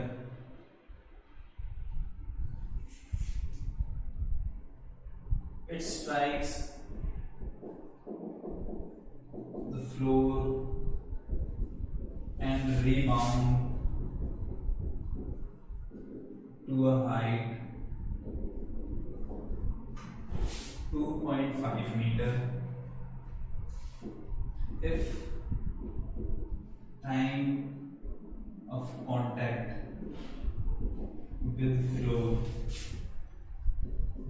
is 0.01 second,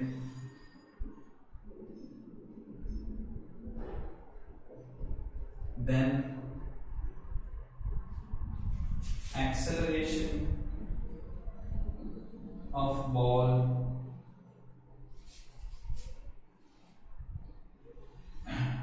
due to ground is, ठीक है, मतलब लैंग्वेज थोड़ी सी चेंज हो सकती है पर क्वेश्चन यही था, ठीक है। ऑप्शन थे इसमें 2000 मीटर पर सेकंड स्क्वायर, 1400 मीटर पर सेकंड स्क्वायर, 700 मीटर पर सेकंड स्क्वायर, 400 मीटर पर सेकंड स्क्वायर, ऐसे कुछ ऑप्शन थे इसके। और क्वेश्चन भी अच्छा है ये, ठीक है, मतलब 9 के लेवल से 9 की जो लेवल है उसके हिसाब से अच्छा क्वेश्चन है। तो इसको देखो सॉल्व कैसे करेंगे, ये हमने जो पढ़ा है उससे सॉल्व करेंगे हम अभी, ठीक है। क्वेश्चन को एक बार रीड कर लो अच्छे से। अब देखो इसको मैं कैसे सॉल्व करता हूँ। तो सबसे पहले डायग्राम बना लेते हैं। ये फ्लोर हो गया हमारा, एक 10 मीटर की हाइट से हम बॉल पर ड्रॉप कर रहे हैं। ड्रॉप कर रहे हैं मतलब इनिशियल स्पीड 0 होगी। कितनी हाइट है? 10 मीटर। बॉल यहाँ पहुंचेगी, फिर क्या करेगी? ग्राउंड को स्ट्राइक करेगी। स्ट्राइक करेगी, इसकी स्पीड मान लेता हूं मैं, सपोज ये v1 स्पीड से स्ट्राइक करती है। तो नॉर्मली कोई भी रबर बॉल या कुछ भी लोगे, प्लास्टिक बॉल या कुछ भी, तो उसको जब तुम गिराओगे ऐसे, तो फ्लोर पे गिरेगी और गिरने के बाद फिर वापस उछलती है। पर जब वो वापस उछलेगी तो सेम हाइट तक कभी भी नहीं उछलती, सेम हाइट तक कभी भी नहीं उछलती, वो थोड़ी कम हाइट तक उछलेगी। जब तुम फेंकना नहीं है उसको गिराना है बस सिंपल। तो उसको गिराओगे तो हमेशा वो लेस हाइट तक उछलेगी। तो क्वेश्चन में भी ऐसा है, जब वो दोबारा आती है ऐसे बाउंस बैक होती है, तो कितनी हाइट तक बाउंस बैक होती है? वो रिबाउंड होती है 2.5 मीटर हाइट तक। तो जो रिबाउंड होगी वो, तो रिबाउंड होगी तो उसकी कुछ स्पीड होगी, कितना स्पीड से वो रिबाउंड होती है। तो स्पीड को लेते हैं v1 v2, v2 स्पीड से रिबाउंड होती है। v1 से टकराई, v2 से रिबाउंड हुई। और दिया हुआ है जब वो ग्राउंड से टकराती है तो टाइम ऑफ कांटेक्ट जो है वो कितना है? 0.01 सेकंड। ये सब हमें क्वेश्चन में दिया हुआ है। तो होता क्या है, जब बॉल फ्लोर पे जाके गिरती है तो फ्लोर पर वो फोर्स लगाती है डाउनवर्ड डायरेक्शन में। फ्लोर पर क्या लगाती है? वो फोर्स लगाती है डाउनवर्ड डायरेक्शन में, ठीक है। और हमने पढ़ा था फोर्स वाले चैप्टर में Newton's third law of motion. Third law में क्या था? अगर कोई ऑब्जेक्ट फोर्स लगाता है किसी दूसरे पर, तो उसी सेम टाइम पे दूसरा ऑब्जेक्ट भी पहले वाले ऑब्जेक्ट पे क्या लगाएगा? फोर्स लगाएगा। तो यहाँ पर क्या होता है, फ्लोर भी जो है वो बॉल पर फोर्स लगाता है। फ्लोर क्या करता है? सेम उसी टाइम पर बॉल पे क्या लगाएगा? फोर्स लगाएगा। किस डायरेक्शन में? ऊपर की तरफ। बॉल नीचे की तरफ फोर्स लगा रही है, फ्लोर किस तरफ फोर्स लगाएगा? ऊपर की तरफ। वो फोर्स कितने टाइम के लिए लग रहा है? कितने टाइम के लिए? अब जहां पर फोर्स होगा तो वहां पर क्या होगा? एक्सेलरेशन भी होगा। वो एक्सेलरेशन भी ऊपर की तरफ होगा, उसी की वैल्यू में निकालनी है।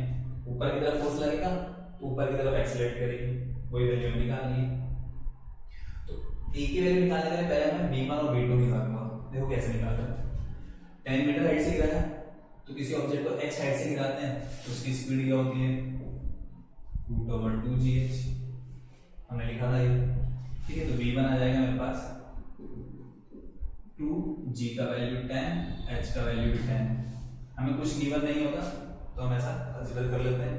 अगर तुम नहीं लेना चाहते इसको 9.8 ले लो, तो यहाँ पे 9.8 से सॉल्व कर लेते हैं। तो g का वैल्यू में 9.8 मीटर पर सेकंड स्क्वायर ले लो। सॉल्व करना है इसको। अब इसको सॉल्व करना आता होगा तुम्हें। जैसे 98 into 2 196 और 196 का स्क्वायर रूट लेंगे तो 14 होता है। तो जब वो ग्राउंड को स्ट्राइक कर रही है तो कितनी स्पीड से स्ट्राइक कर रही होगी? 14 मीटर पर सेकंड से। कितनी मैक्सिमम हाइट जा रही है? 2.5। इसको भी सेम इसी वैल्यू से निकाल सकता हूं, उसी फार्मूला से, √2gh u h h equals to u square upon 2g होता है हमारा। तो u इक्वल्स टू √2gh। ये भी सेम v2 उसी से निकल जाएगा। हाइट का वैल्यू 2.5 लिख देंगे तो 2 9.8 और 2.5। इसको इससे मल्टीप्लाई किया तो ये हो जाएगा मेरे पास कितना 5 इंटू 9.8 ये होता है 49 और 49 का रूट 7। तो V1 भी मिल गया V2 भी मिल गया, जितने स्पीड से स्ट्राइक की वो भी मिल गया, सेम उसी फॉर्मूला से V2 भी मिल गया, दोनों वैल्यू मिल गए मुझे।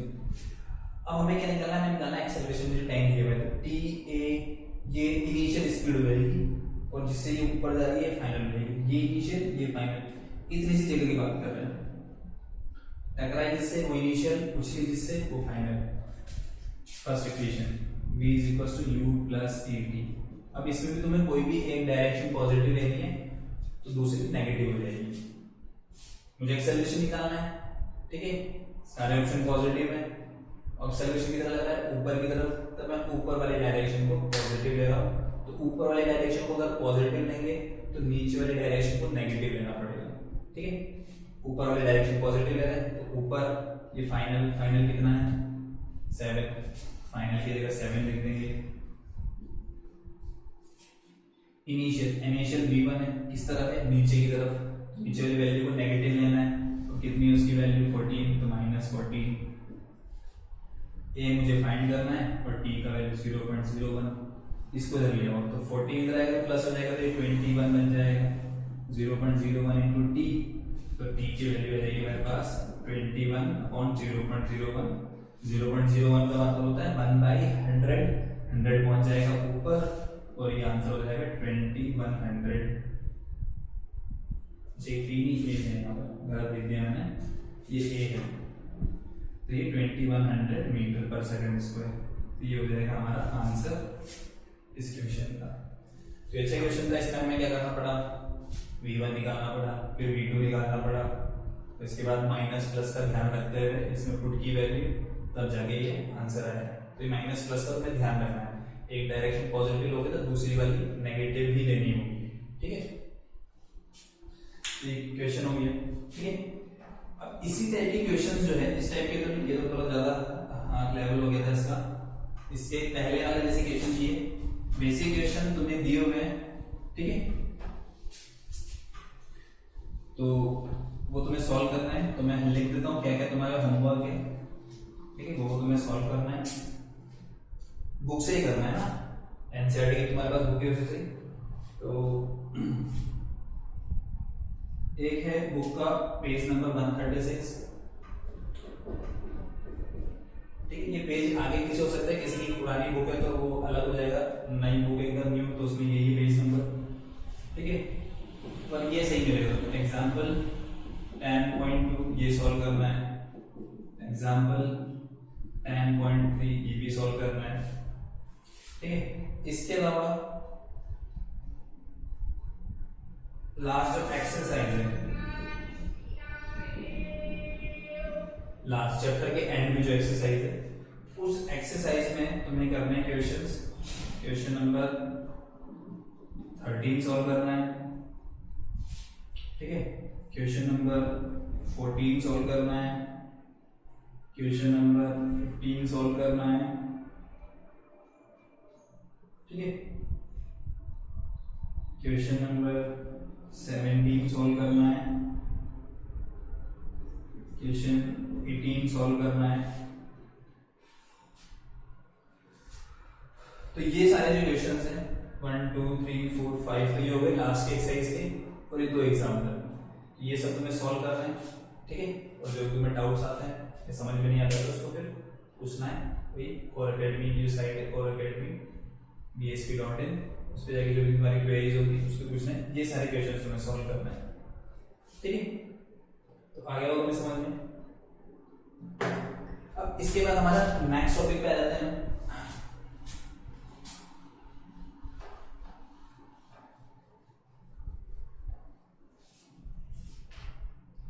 नेक्स्ट टॉपिक है हमारा मास एंड वेट। सबसे पहले मास, तो मास के बारे में इससे पहले वाले चैप्टर पढ़ चुके हैं। मास जो होता है हमारा कुछ डायरेक्टली प्रोपोर्शनल टू इनर्शिया होता है, ये हम पढ़ चुके हैं। तो जिस ऑब्जेक्ट के पास ज्यादा मास होगा उसका इनर्शिया भी ज्यादा होगा। ठीक है। तो इस चैप्टर में क्या पढ़ रहे हैं, इस चैप्टर में नई चीज जो बता रहे हैं, नई चीज है mass of an object remains same.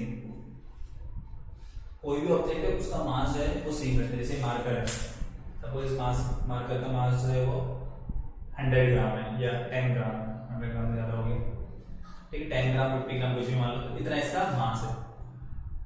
अब इसका जो मास है तुम कहीं पर भी निकालो, अर्थ की सरफेस पर निकालो, अंडरग्राउंड कहीं सी लेवल पे चले जाओ वहां पर निकालो, ठीक है, अर्थ के या किसी हाइट पे चले जाओ, एवरेस्ट पे चले जाओ, तब भी इसका मास वही रहेगा। मून पे चले जाओ या आउटर स्पेस में कहीं पर भी चले जाओ, तो प्लेस टू प्लेस अगर हम जाएंगे तो इसके जो मास है, मास चेंज होगा, मास मेजर सेम होगा, remain same, it does not change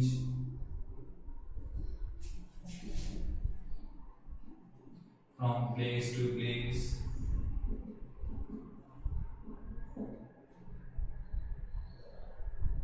Mass remains constant at surface of Earth, at surface of Moon, or in outer space। तो सभी कहीं पे जाओगे तो हमारा मास जो है, किसी भी ऑब्जेक्ट का मास जो है, मास चेंज होगा, मास वही रहता है, मास कांस्टेंट रहता है, चेंज नहीं होता। तो ये प्रॉपर्टी है इसकी, ये ध्यान रखनी, ठीक है। जब तक तो उसको तोड़ नहीं देते, काट नहीं देते, कुछ नहीं कर देते, अगर ऑब्जेक्ट की वही साइज है तो कहीं से भी तुम उसको घिस नहीं रहे हो, काट नहीं रहे हो, कुछ भी नहीं कर रहे हो, तो उसका जो मास है, मास चेंज नहीं होगा, मास वही रहेगा, कहीं पर भी नहीं होगा, ठीक है, मास वही आएगा। अब बात करते हैं, ये तो मास हो गया, अब बात करते हैं इंपॉर्टेंट इसमें वेट, ठीक है। वेट के बारे में पहली बात देखते हैं।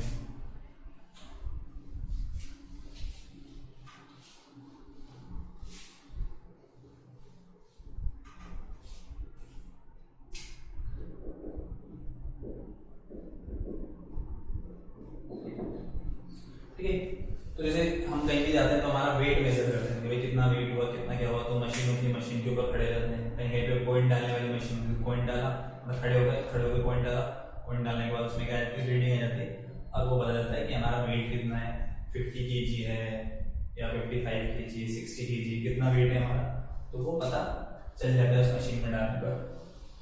तो एक्चुअल में वेट है क्या, ठीक है, तो वेट क्या है, वेट है फोर्स। वेट क्या है, फोर्स है। कौन सा फोर्स है, जो अर्थ हमके ऊपर, हमारे ऊपर जो अप्लाई कर रही है। तो किसी भी ऑब्जेक्ट का फोर्स, किसी ऑब्जेक्ट का वेट जो होगा, तो उस ऑब्जेक्ट का वेट क्या हो जाएगा, ऑब्जेक्ट का वेट होगा तो force applied by the earth, ठीक है। जो ग्रेविटेशनल फोर्स अर्थ अप्लाई कर रही है, उसको अट्रैक्ट कर रही है, उसको खींच रही है, कितने फोर्स से खींच रही है, तो जिस फोर्स से खींच रही है वही क्या है, वेट है, ठीक है। तो wait of an object is defined as the gravitational force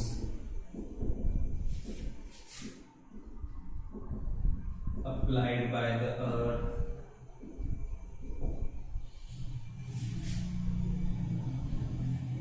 on the object।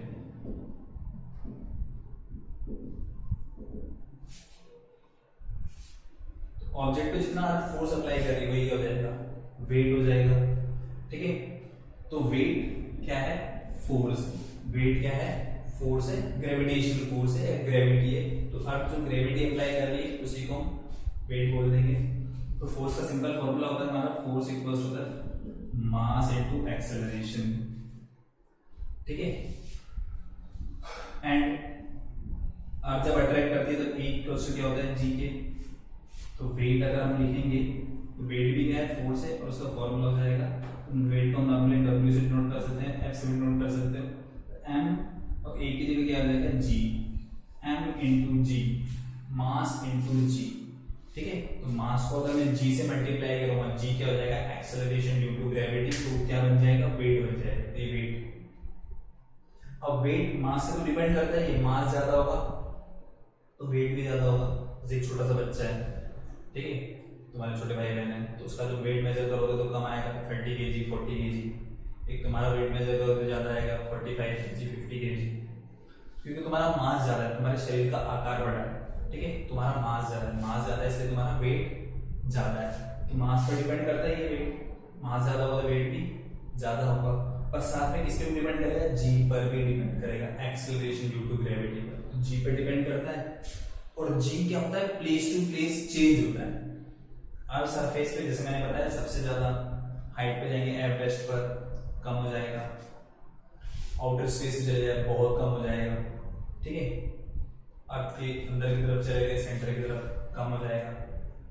तो जी की value place to place change होती है, तो जी की value place to place change होगी तो वेट भी चेंज होगा, ठीक है। तो इसमें हम क्या ध्यान रख सकते हैं,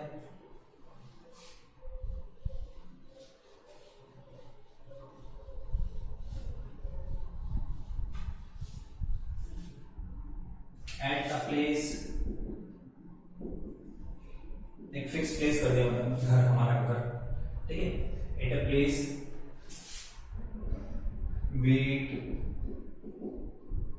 of object depends on mass, greater the mass greater the weight, ठीक है, ज्यादा मास होगा ज्यादा वेट होगा, but at different places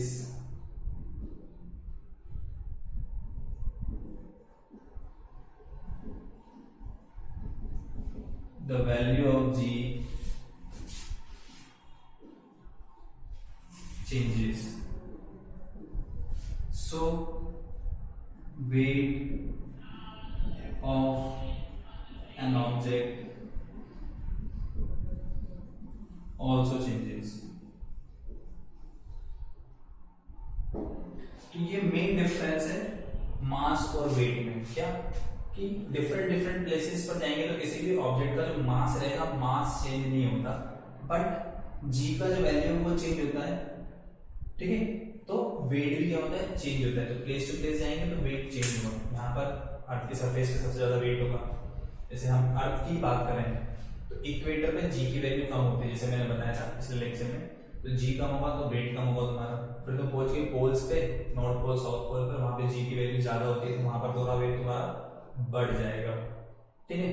space से चले गए, हाइट पे चले गए तो वहां पर वेट डिक्रीज हो जाएगा बहुत ज्यादा। मून पे चले गए तो मून पे भी तुम्हारा वेट अलग होगा। मान लो तुम किसी न किसी मार्स पे चले गए तो मार्स पे भी तुम्हारा वेट अलग होगा। प्लेस टू प्लेस चेंज होगी तो तुम्हारा वेट चेंज हो जाएगा। तो वेट क्या होता है, प्लेस टू प्लेस चेंज होता है, जी की वैल्यू पे डिपेंड करता है, ठीक। अब इसकी यूनिट की बात करते हैं। अब ये है क्या, फोर्स है हमारा,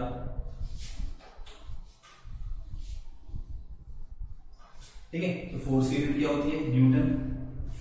तो वेट की यूनिट भी क्या हो जाएगी, ऐसा यूनिट। तो SI unit of weight is newton. SI unit इसकी न्यूटन होती है, ये ध्यान रखना है तुम्हें। अदर यूनिट्स की होती है इसकी जो हम नॉर्मली यूज में रहते हैं। अदर यूनिट्स में रहेगी जैसे केजी फोर्स, ठीक है। तो 1 kg फोर्स होता है, कुछ नहीं करना तुम्हें, क्या करना है, m की वैल्यू 1 kg लेनी है और g की वैल्यू 9.8, तो ये 9.8 न्यूटन हो जाएगा। 1 kg फोर्स 9.8 न्यूटन के अलावा, इसके अलावा एक और होता है 1 kg वेट, फोर्स की जगह वेट, ये भी वही होता है 9.8 न्यूटन के इक्वल। तो नॉर्मली जब हम वेट निकालते हैं, जैसे तुम मशीन के ऊपर खड़े हुए, तुम्हारा वेट आया 50 kg, तो 50 kg हम बोलने में बोलते हैं 50 kg, पर एक्चुअल यूनिट उसकी 50 kg वेट है। एक्चुअल यूनिट क्या है उसकी 50 kg वेट, और इसको जब तुम न्यूटन में कन्वर्ट करोगे तो इसको 9.8 से मल्टीप्लाई करोगे तो 490 न्यूटन, इतना तुम्हारा क्या आ जाएगा, वेट आ जाएगा न्यूटन में। न्यूटन में इतना है, केजी वेट में इतना है, ये केजी, ठीक है। तो जब तुम मशीन के ऊपर खड़े होते हो तो मशीन जो होती है वो ये वाली यूनिट शो करती है। किसी जैसे तुम 1 किलो सब्जी ले लो तो वो भी वेट ही है, और वो क्या है 1 kg वेट है, 1 किलो शक्कर ले लो 1 kg वेट है, पर तो न्यूटन में कन्वर्ट करोगे तो वो 9.8 न्यूटन का फोर्स होगा। तो ये चीज तुम्हें ध्यान में रखनी है। तो ये भी यूनिट्स होती है, न्यूटन तो होती है ऐसा यूनिट, उसके अलावा ये प्रैक्टिकल यूनिट जो हम यूज में रखते हैं, तो इनको भी तुम ध्यान में रख सकते हो। ठीक है, अब जैसे वेट ऑन मून, मून पर वेट निकालते हैं, किसी भी ऑब्जेक्ट का वेट निकालेंगे मून के ऊपर। जैसे तुम्हारा यहाँ पर वेट है सपोज 50 किलो है, ठीक है 50 kg वेट है, तो मून पे जाओगे तो कितना हो जाएगा,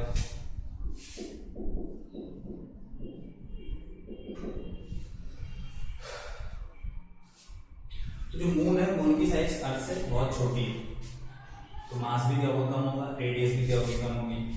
तो ये moon, radius of moon, mass of moon,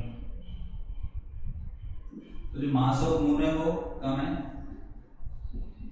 अर्थ से। अर्थ का हमने प्लस किया था 6 × 10⁻24 kg, इसका होता है 7.36 × 10⁻22 kg। मतलब बोल सकता हूँ कि जस्ट अप्रोक्स अगर बोले तो अर्थ का जो मास है वो मून के मास से 100 टाइम्स ज्यादा है। ठीक है, जैसे मून अगर 1 kg है तो अर्थ 100 kg है, ऐसा अप्रोक्स। तो ये मास ऑफ मून इतना है, और रेडियस ऑफ मून जो है वो भी कम है, उसकी साइज भी कम है, वो अप्रोक्स इतनी है। अर्थ की हमने लिखी थी 6.4 × 10⁻6 मीटर। ठीक है, अर्थ की रेडियस, अर्थ का मास, ये मून की रेडियस और मून का मास है। ठीक है, तो acceleration due to gravity on moon, तो मून पर जो ग्रेविटी है, एक्सेलरेशन ड्यू टू ग्रेविटी, वो कितनी वैल्यू देगी। ठीक है, फॉर्मूला सेम वही अप्लाई कर सकते हैं जो हमने कहाँ पे अप्लाई किया था अर्थ के केस में। अर्थ के केस में क्या लिखा था Gm/r², यहाँ पर वैसे दे सकते हैं मून का मास और मून की रेडियस। तो इस फॉर्मूला से तुम किसी भी प्लेनेट का, किसी भी नेचुरल सैटेलाइट जो है उस पर ग्रेविटी निकाल सकते हैं Gm/r² इस फॉर्मूला से। ये तुम मार्स के लिए अप्लाई कर सकते हो, वीनस के लिए भी, जुपिटर पे जाओगे तो वहां पे भी, और वहां पर तो गैसेस वगैरह तो वहां पे तो खड़े नहीं हो पाओगे। तो ये इस तरह से है। अब इसमें वैल्यू पुट करके देखते हैं सबकी। तो ये 6.67 10⁻⁻11 mass of moon, radius of moon 10⁻⁶ और उसका स्क्वायर। अभी छोटी सी कैलकुलेशन इसको सॉल्व कर लो, बहुत इजी। सॉल्व कर लेते हैं इसको। सॉल्व करने पर यह आ जाएगा 1.62 मीटर पर सेकंड स्क्वायर। तो अर्थ पर आएगा 9.8 मीटर पर सेकंड स्क्वायर, मून पर 1.62 मीटर पर सेकंड स्क्वायर। ये क्या है, मून पर ग्रेविटी। ठीक है, अब वेट की बात करते हैं।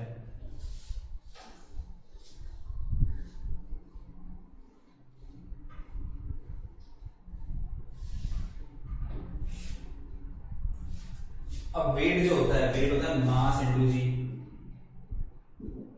तो वेट ऑन मून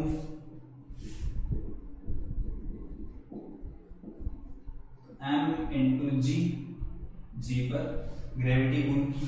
ठीक है, मास तो वही रहता, मास चेंज नहीं होगा। और ऐसे ही वेट ऑन अर्थ की बात करें अगर हम, मास तो वही रहेगा, जी की वैल्यू चेंज होगी। अब दोनों का रेशियो ले लेते हैं। तो W moon, W earth, mass और मास कैंसिल हो जाएगा, G मून और G अर्थ। वैल्यू कितनी लिखती है इसकी 1.62, 9.8। Weight on moon, weight of earth, ये अप्रॉक्स से डिवाइड करेंगे तो ये अप्रॉक्स वैल्यू होती है हमारी 1/6 के आसपास। Weight on moon equals to weight on earth divided by 6। तो कुछ नहीं करना, जो भी तुम्हारा वेट है, ठीक है, अर्थ पर, उसको अगर तुम 6 से डिवाइड कर दोगे तो वो क्या हो जाएगा, वेट ऑन मून हो जाएगा। जैसे तुम्हारा वेट है मान लो 60 kg, ज़्यादा खाना खा लिया तुमने, 60 kg तुम्हारा वेट हो गया, तो 60 को 6 से डिवाइड कर देंगे तो 10 kg वेट क्या हो जाएगा तुम्हारा, वेट होगा कहाँ पर, मून पर। तो मून पर सिर्फ 10 kg शो करेगा, मशीन लेके जब आप खड़े हो गए तो 10 kg शो करेगा। अगर अर्थ पे शो कर रहा है 60 तो मून पर 10 kg ही शो करेगा। और मून पर ग्रेविटी बहुत कम होती है, अर्थ के कंपैरिजन में कितनी है, 1/6 टाइम्स। अर्थ के कंपैरिजन 1/6 टाइम्स की ग्रेविटी है।